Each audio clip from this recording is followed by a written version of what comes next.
दोस्तों, आज मैं आपको एक शैतान गुड़िया की कहानी सुनाने जा रहा हूँ। इस कहानी की शुरुआत होती है सन 1870 में। एक लड़की थी जिसका नाम था डोना। उसकी माँ ने उसके जन्मदिन पर उसे एक डॉल गिफ्ट करी। उस लड़की को पहले से गुड़िया का बहुत शौक था, इसलिए वह अब तक उन चीज़ों से खेलती थी। डोना उस समय मेडिकल की पढ़ाई कर रही थी और एक अपार्टमेंट में भाड़े में रहती थी। उसके साथ उसकी एक रूममेट भी रहती थी जिसका नाम था एंजी। जब उसकी माँ ने डोना को डॉल गिफ्ट में दी तब डोना से उसे खुश होकर अपने पास रख लिया और अपने बिस्तर पर रख दिया। पर कुछ देर बाद उन्होंने ये नोटिस किया कि वह डॉल एक जगह से दूसरी जगह पर जा चुकी थी। ऐसा रोज़ रोज़ होने लगा। जब वह कॉलेज से वापस आती तो उस डॉल की जगह बदल जाती थी। एक दिन डोना उस डॉल को अपने रूम के बिस्तर पर रख के गई। वापस आने पर उसने देखा कि वह डॉल हॉल के सोफे पर पड़ी थी।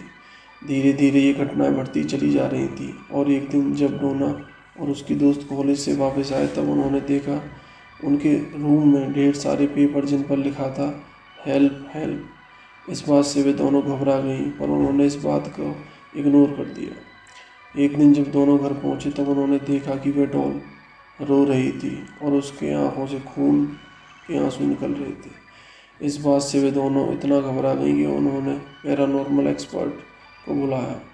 उस एक्सपर्ट ने उस डॉल को चेक करके बताया कि उसमें एक मरी हुई आत्मा का वास है जिसका नाम था एनाबेल हिंगस। जब उस एक्सपर्ट ने उस डॉल से बात करने की कोशिश की तब उसने बताया कि कई साल पहले वह इसी जगह पर रहती थी जहाँ वो दोनों लड़कियाँ रहती हैं। उसने ये भी कहा कि उसकी मौत सिर्फ 7 साल की उम्र में हो गई थी।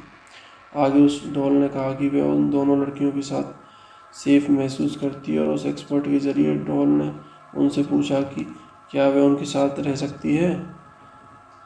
वे दोनों लड़कियां तब मेडिकल की पढ़ाई कर रही थी और लोगों का भला करना उनका काम था, इसलिए उन दोनों लड़कियों ने उस डॉल पर दया करके उसे अपने साथ रख लिया।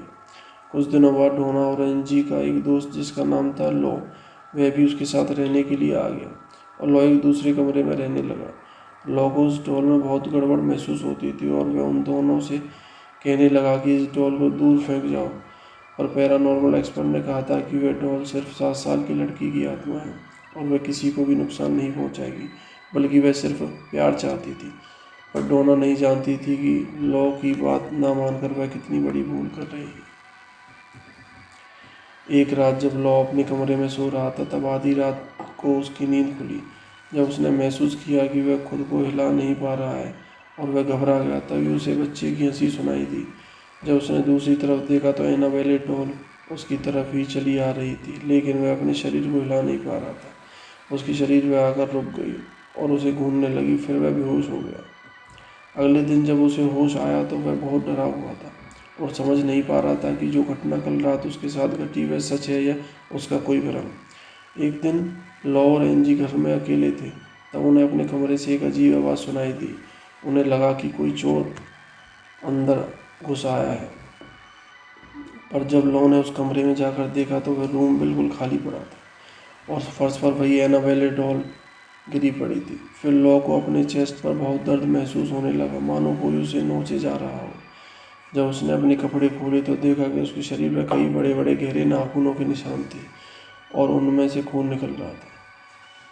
धीरे धीरे उस घर में से ऐसी अजीब सी घटना घटती चली गई, पर डोना और एनजी को ये लग रहा था कि कोई 7 साल की बच्ची ऐसा कर ही नहीं सकती। और लॉ के कहने पर उन्होंने एक प्रीस्ट को बुलाया जिनका नाम था फादर हैगन। पर फादर हैगन को ऐसा लगा कि इस काम के लिए सही नहीं है। उनका मानना था कि ऐसी आत्माओं की जांच के लिए किसी बड़े प्रीस्ट को बुलाना चाहिए, इसलिए उन्होंने बहुत बड़े प्रीस्ट फादर कुक से कांटेक्ट किया और फादर कुक ने एड और वॉरेन से कांटेक्ट किया। जब उन्होंने उस एनाबेले डॉल की जांच की तब उन्हें पता लगा कि इस डॉल में किसी 7 साल की बच्ची की आत्मा नहीं, बल्कि एक शैतान की आत्मा थी। और वो शैतान एक बच्ची बनने का नाटक कर रहा था और उसका मकसद प्यार पाना नहीं बल्कि डोना जो उसके किसी दोस्त के शरीर पर कब्जा करना था। ये जानने के बाद डोना बहुत ही ज़्यादा घबरा गई और उसने एनाबेले डॉल को एड और वॉरेन के हवाले कर दिया।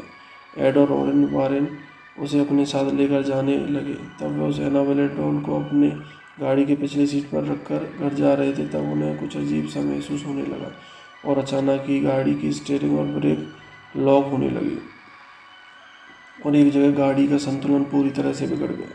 तब उन्होंने होली वाटर छिड़क कर उसे एनाबेले डॉल को शांत किया और वह कामयाब हो गया। आखिर वह अपने घर पहुंच गए, पर उनके घर में एनाबेले डॉल की एक जगह से दूसरी जगह जाने लगी।